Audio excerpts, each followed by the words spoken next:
Alors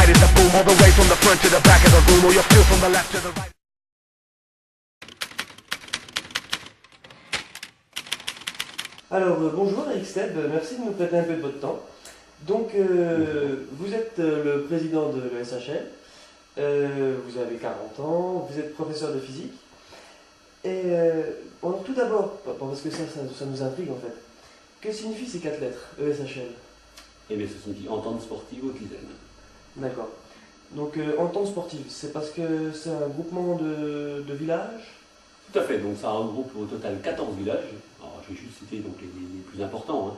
Donc il y avait Chagé, c'est le club phare, hein, c'est le premier qui était rentré en ligne de mire. Donc Chagé, il y a Luz, il y a Chellier et puis Coutenant. En fait c'est les endroits où il y a des stades de foot. Et bon, il y a Trémoin depuis peu qui s'est rajouté où il y a un stade. D'accord. Il y a encore pas mal d'autres villages. Ok.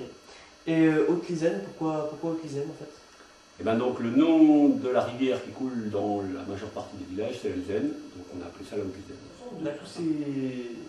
De tous ces villages-là, ça représente combien d'habitants en fait? Alors l'ensemble des 14 villages doit représenter 7300 habitants, ça fait un bassin de 7300 habitants. Quelques chiffres si c'est possible, hein, par exemple l'année de la création, le nombre de licenciés.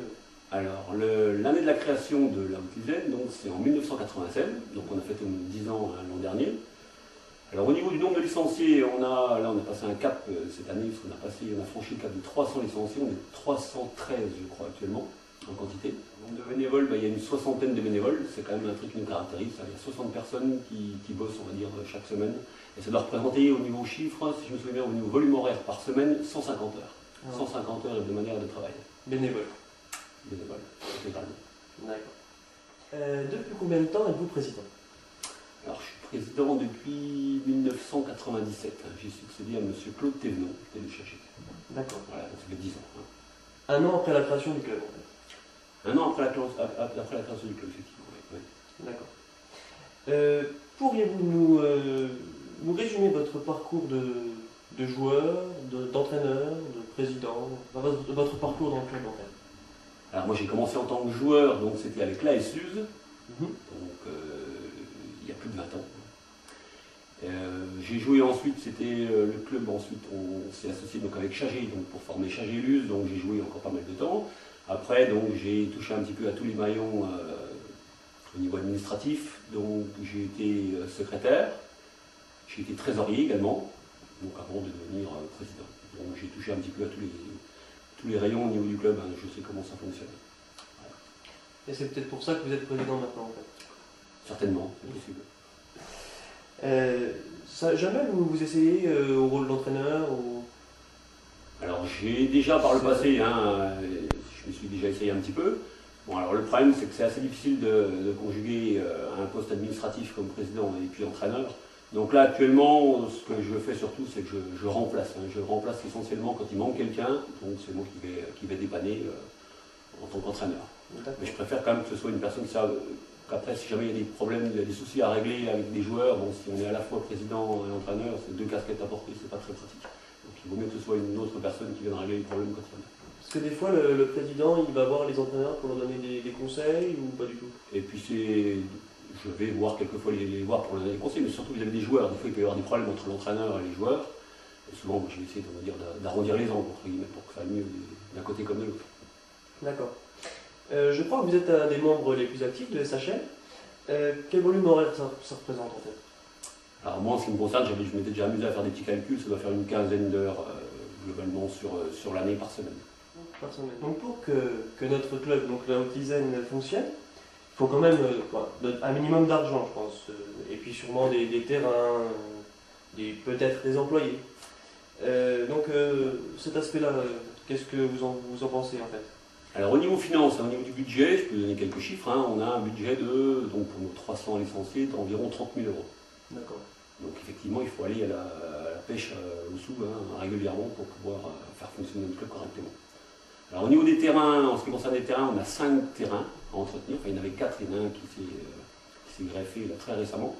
Donc effectivement il y a pas mal de travail d'entretien sur ces terrains, parce que les communes ça nécessite un petit peu, mais bon ils nous laissent quand même une partie du travail à faire, comme les traçages tout simplement. Traçage et puis surtout nettoyage des vestiaires. Donc ça représente quand même pas mal de travail, effectivement. Alors on a eu un employé par le passé, c'était un emploi jeune, enfin, il y a eu 2 emplois jeunes. Donc ça n'a pas été une très grande réussite. Donc on a préféré travailler avec des gens, vraiment avec des bénévoles, c'est-à-dire des gens qui, en contrepartie de réduction de cotisations, s'investissent. D'accord. Ok. Et juste un aspect sur les sponsors en fait. Oui. En fait, je crois que le club est sponsorisé en fait. C'est-à-dire qu'en fait, en l'échange de la position d'une marque sur vos maillots, vêtements ou même le calendrier, eh bien, vous avez une somme d'argent en fait, c'est ça? C'est ça. Alors là, il y a tout un tas de créneaux possibles au niveau du sponsoring. Alors déjà, au niveau chiffre, le sponsoring, ça représente sur les 30 000 euros environ 15 000 euros. Donc c'est énorme. 15 000 euros, c'est les cotisations, les fêtes, tout ce qui reste à côté. Oui, tout ce qui reste à côté, c'est ça. Les cotisations, les manifestations, les subventions aussi des communes. La subvention qui interviennent aussi. Mais c'est vrai que le sponsoring pur, c'est-à-dire où là, vraiment les personnes donnent de l'argent, c'est la moitié. C'est la moitié. Donc ça, c'est énorme. Ouais. Énorme. Alors il y a plusieurs possibilités. Il y a, au niveau de ce que l'on fait, il y a des contrats de partenariat. Donc ça, les contrats de partenariat, c'est essentiellement pour tout ce qui est survêtements, tout ce qui est maillot. Donc je peux les montrer. Voilà ce que ça donne. Donc sur ça ce sont les maillots, c'est le maillot officiel du club, celui-là il n'est même pas encore mis en place. Donc il y a Odyssée Patrimoine, en fait c'est un ami du club, en fait, quelqu'un qui joue et puis qui a décidé d'investir une certaine somme d'argent. Donc ça fait au total, je crois qu'il doit nous donner environ 4 000 euros. Donc pour payer tous les maillots, parce qu'il y a au total, il va y en avoir quelque chose comme 150 de maillots. Okay. Il y a aussi donc des calendriers. Alors des calendriers, donc il y a plusieurs sponsors. Alors suivant la taille du bandeau, donc ils donnent des sommes différentes.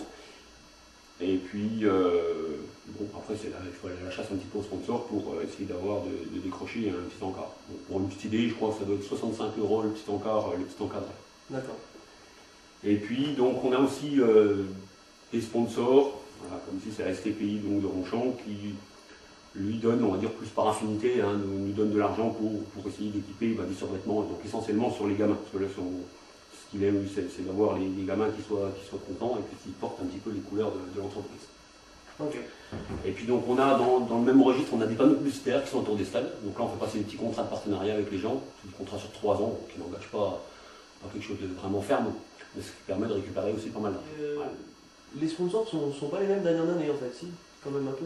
Alors on doit avoir au total une trentaine de sponsors et il y a un petit turnover mais c'est pas énorme. Donc il y a on va dire peut-être 10%, c'est-à-dire 3 à 4 sponsors qui arrêtent et puis on en trouve 3 à 4 nouveaux à chaque fois. Mais globalement ça tourne pas énormément, je pense qu'ils doivent être assez satisfaits. Il y a souvent un gros sponsor en fait. Il y a un gros sponsor, il y a ce qu'on appelle le sponsor officiel. Donc c'est celui qui donne la plus grosse somme. C'est celui qui fait les maillots. Qui est sur les maillots, qui figure sur les maillots.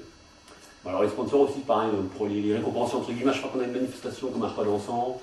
On leur donne des invitations, donc souvent on a le plaisir de les voir, le contact est plus facile. On ne va pas uniquement pour leur demander de l'argent. En contrepartie, il y a une petite contrepartie, donc ça fait toujours plaisir. Donc maintenant, c'est plus par amour du football que vous vous investissez à fond, ou plus par amour du club? Moi, je pense les deux, de toute façon il faut aimer le foot déjà au départ. Bon, je pense que si j'avais fait du handball, je me serais peut-être investi sur le handball, mais c'est vrai qu'à l'origine, moi j'ai toujours été foot. Et puis bon, j'ai toujours été désireux d'avoir un club qui fonctionne le mieux possible, d'avoir surtout un maximum de licenciés. C'est-à-dire moi, quand j'étais gamin, j'ai toujours eu du mal de jouer parce qu'il n'y avait pas d'équipe de gamins. Et mon objectif c'était d'avoir que n'importe quel gamin qui puisse venir chez nous au club puisse jouer. Donc c'est pour ça qu'on a une équipe dans toutes les catégories. N'importe qui vient actuellement peut s'inscrire. Donc c'était l'objectif à l'origine.